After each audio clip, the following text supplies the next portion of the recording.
Oi, pessoal, tudo bom? Eu sou Ana Carolina e eu li o livro Fique Comigo, da Yobami Adebayo.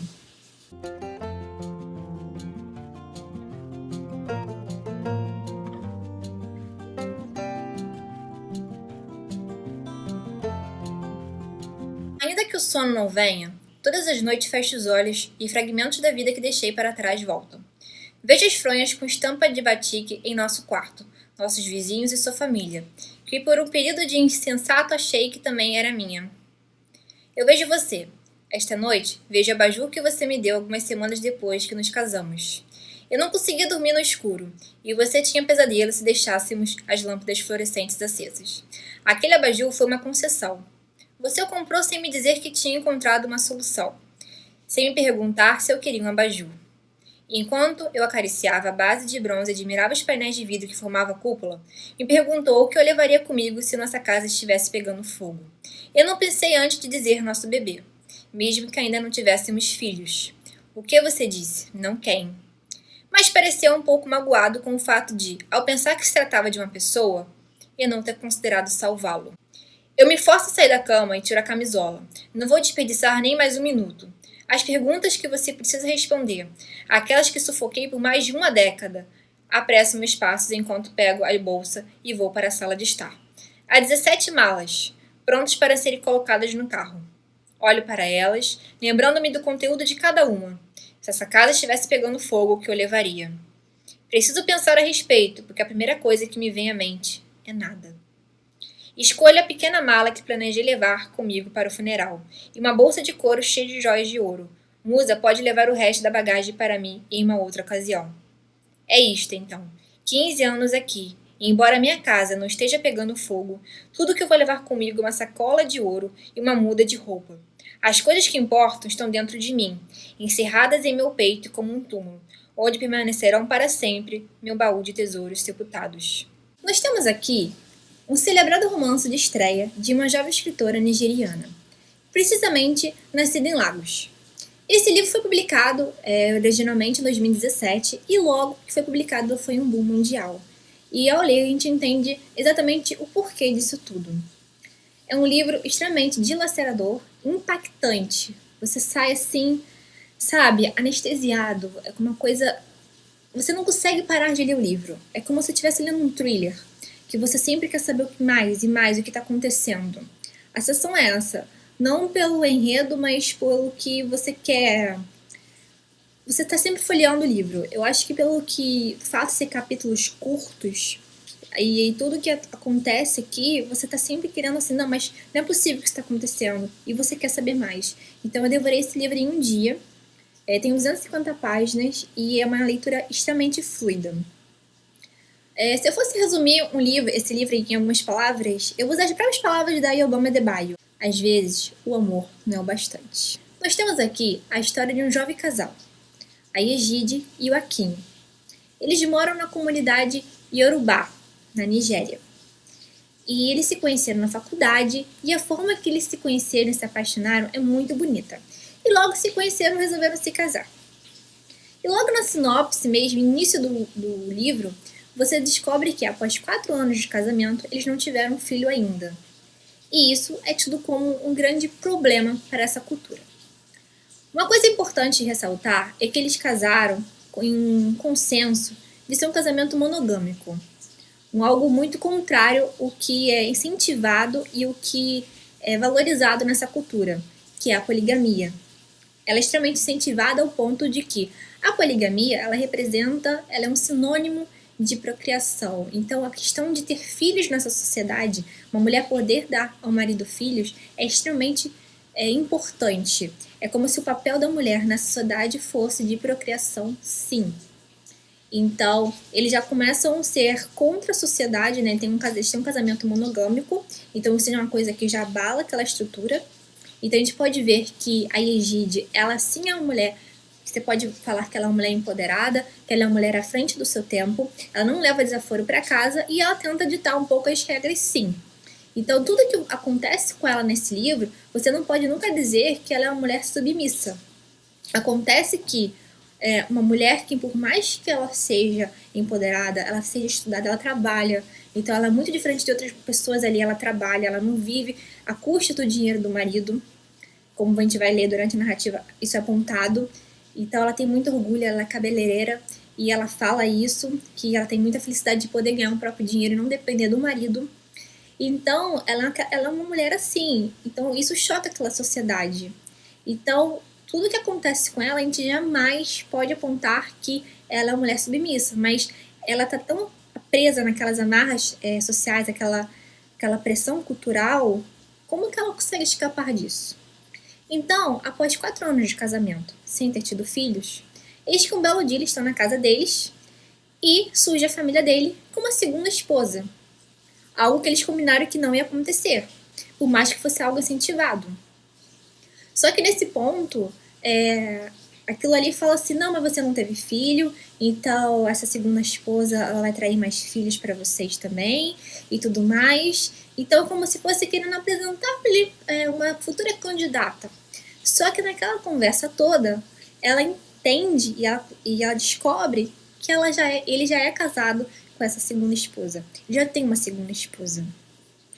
Só que ela fica indignada com isso, né? Então isso já é o primeiro abalo do casal. Apesar de não terem filhos, isso não é uma coisa que aparentemente abala, mas é uma coisa que mais ela sente uma pressão. Então ela quer dar filhos, ela fica com essa pressão interna, mas não é uma coisa que mexe no relacionamento deles. Pelo menos não fica claro isso no início pra gente.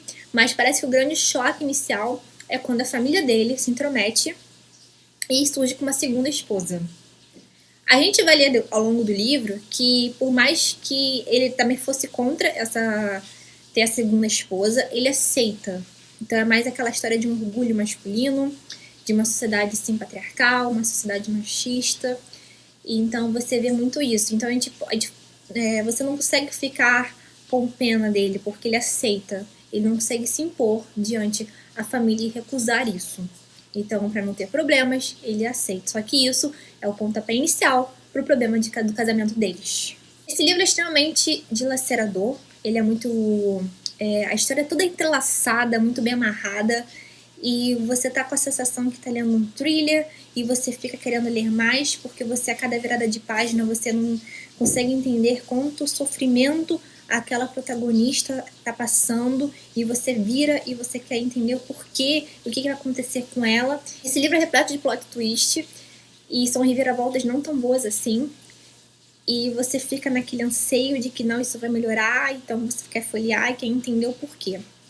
A narrativa aqui, ela não é linear no tempo, então esse livro é dividido em 4 partes, algo que eu acho que foi muito bom para o ritmo da leitura. Então isso fez com que sim, eu devorasse o livro em um dia. E o recurso que a Yobami ela utiliza nesse livro, eu acho que é o fundamental. Esse livro é dividido em 4 partes, e cada parte ele começa o primeiro capítulo no tempo presente do livro, que seria 2008, e sempre o segundo capítulo ele volta no tempo, né?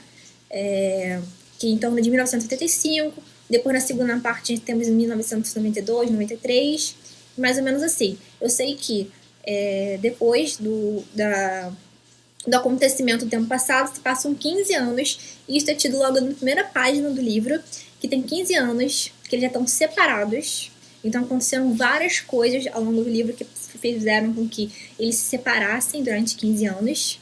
E a Egide, ela está indo a um funeral. É isso que é dito. E aí voltamos para a história deles, como eles se conheceram, como está o casamento, e voltamos para essa temática que ela conhece a segunda esposa do marido.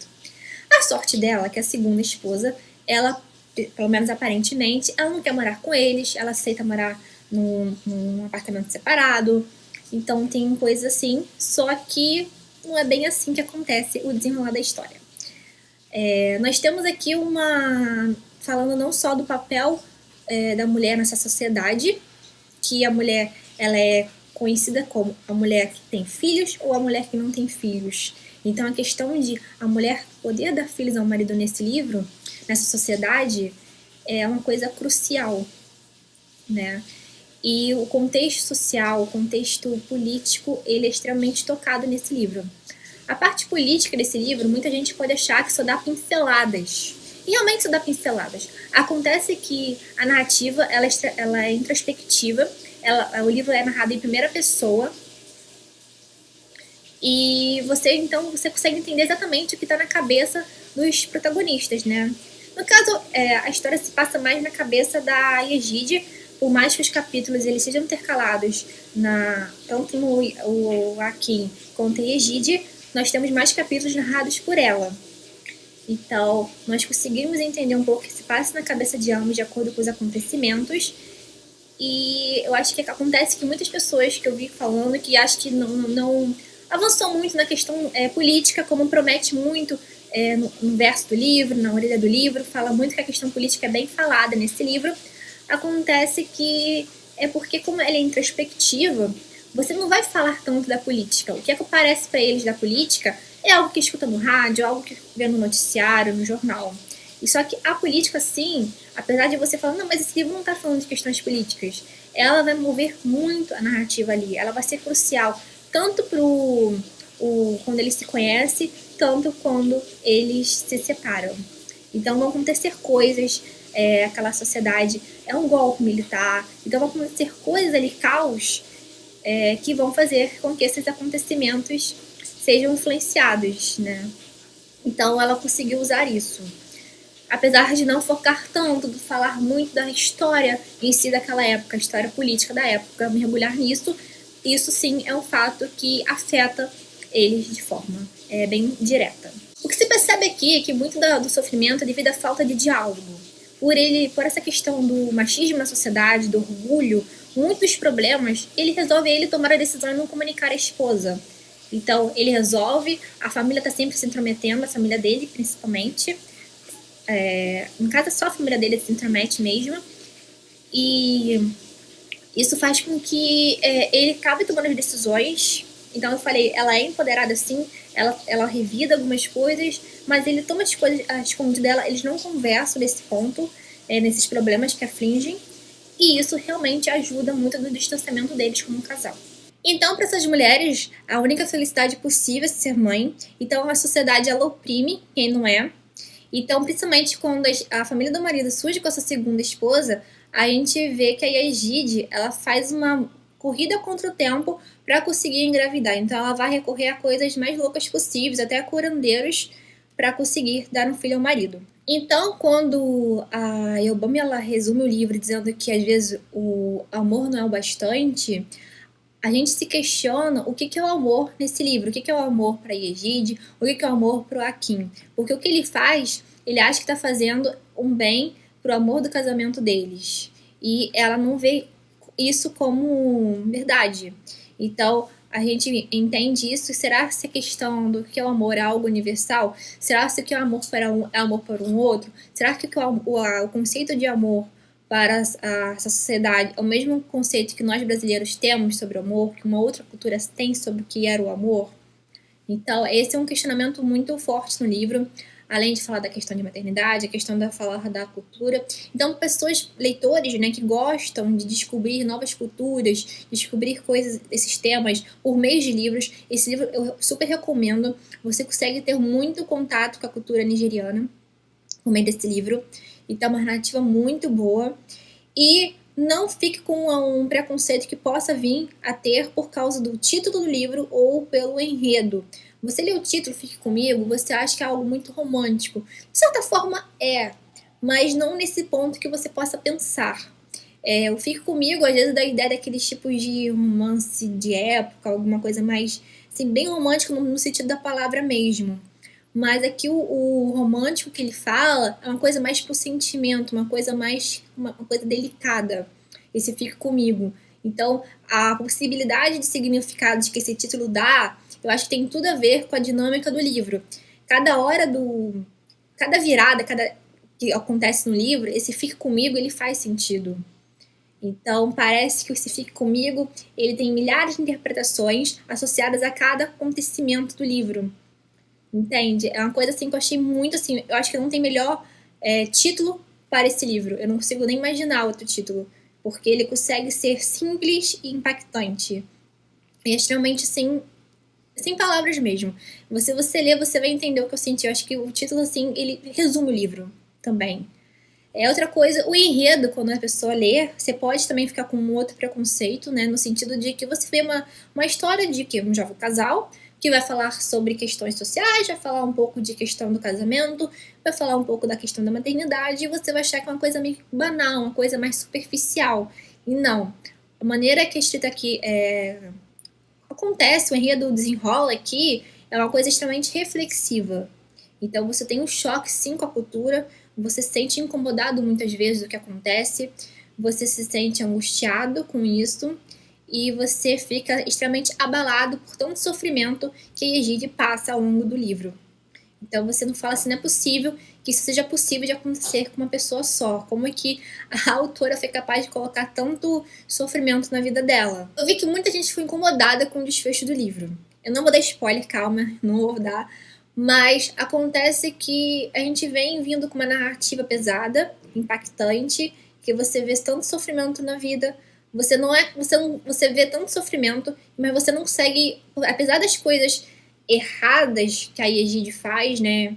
E erradas entre aspas, porque você não consegue ser capaz de julgá-la, porque você não consegue, você vê tanto sofrimento, mas o que ela faz de errado, você não consegue ser capaz de criticá-la, você não consegue ser capaz de condená-la, você se sente assim muito inferior ao que diante de tanto sofrimento.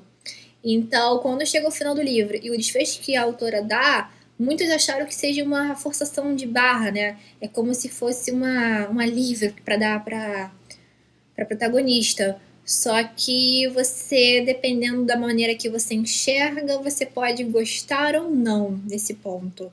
Eu, assim, por mais que seja meio que inverossímil às vezes o que tem acontecido, você meio que fica satisfeito. No caso, eu fiquei satisfeita com o desfecho, eu acho que não teria outro desfecho. Eu não consigo imaginar outro que pudesse, sei lá, ser mais satisfatório possível. E eu gostei muito da maneira que se conduziu sim a história. Eu vi que muita gente se questionaram esse ponto e muita gente não me favoritou por isso. Mas eu acho que realmente é um livro muito importante, que vale a pena muito ser lido.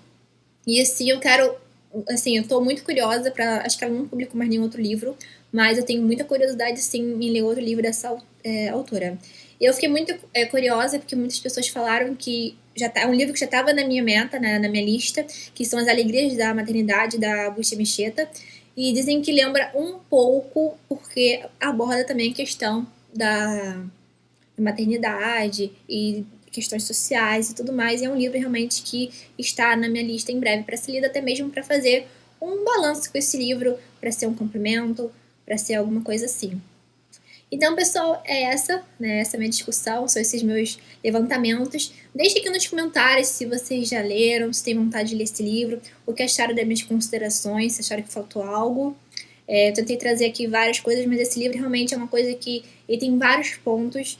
Então, realmente é muito difícil você tentar ser sucinto, você tentar não dar spoiler do livro, porque cada coisa que eu falar aqui possa ser que eu tenha que falar outra coisa que aconteceu antes. Então, não dá para falar muito mais do livro, do enredo, assim que acontece. Então, você tem que se segurar ao máximo. Eu li esse livro hoje, né? Eu li um dia, né? Então, eu comecei ontem, terminei hoje de manhã, né? Então, em 24 horas. Então, eu terminei assim, já escrevendo, já resenha, já querendo gravar um vídeo mesmo nesse calor da emoção. E foi engraçado a história, né? Porque, pra quem não sei se vocês viram, vou deixar até linkado aqui nos cards. Eu tô participando da Maratona Literária de Inverno. E eu fiz minha TBR, né? E aí, uma amiga minha, né, que estudou comigo na faculdade, e a gente tem contato e tudo mais, ela me falou assim, pra escolher um livro ali, ela tirou uma foto ali com os livros, a Bibi, né, se estiver me assistindo, mas ela tirou uma foto dos livros pra escolher algum pra ajudar ela, que ela tava indecisa. Aí eu falei, então escolhe esse aqui, que desses que você me mostrou, que eu tenho aqui em casa. E eu não tava com nenhum plano de ler. Sério, eu não tava assim, não vou ler. Tava meio que parada na estante mesmo. Ele tava assim pra ser lido no futuro, porque eu também tô com outro projeto aqui no canal, vou deixar linkado aqui nos cards, de ler mais sobre cultura africana, de ler mais livros sobre racismo, mais livros de autores negros. Então, eu tô com essa temática, assim, querendo trazer mais esse conteúdo pro canal. E quando ela falou assim, eu falei, ótimo, tá bom, eu vou ler com você. E acabou que mais outra pessoa da turma também, que estudou comigo, e também se empolgou a ler. E a gente falou, pô, a gente vai criar um clube aí de leitores da matemática aí. Então foi bem engraçado nesse ponto. Só uma curiosidade pra deixar diferente aqui, mas só isso mesmo. Mas espero que vocês tenham gostado da história, tenham se entusiasmado a ler o livro. Isso são considerações minhas, tá? Cada um tem uma visão diferente de enxergar o livro, então cada interpretação é super bem-vinda. Então, se você tiver outros apontamentos, deixe aqui nos comentários, tá bom? Se você é novo por aqui, não esqueça de se inscrever e também não esqueça de dar seu joinha aqui nesse vídeo, que ajuda muito na divulgação do canal, tá bom, pessoal? Um beijo, até o próximo vídeo. Tchau, tchau!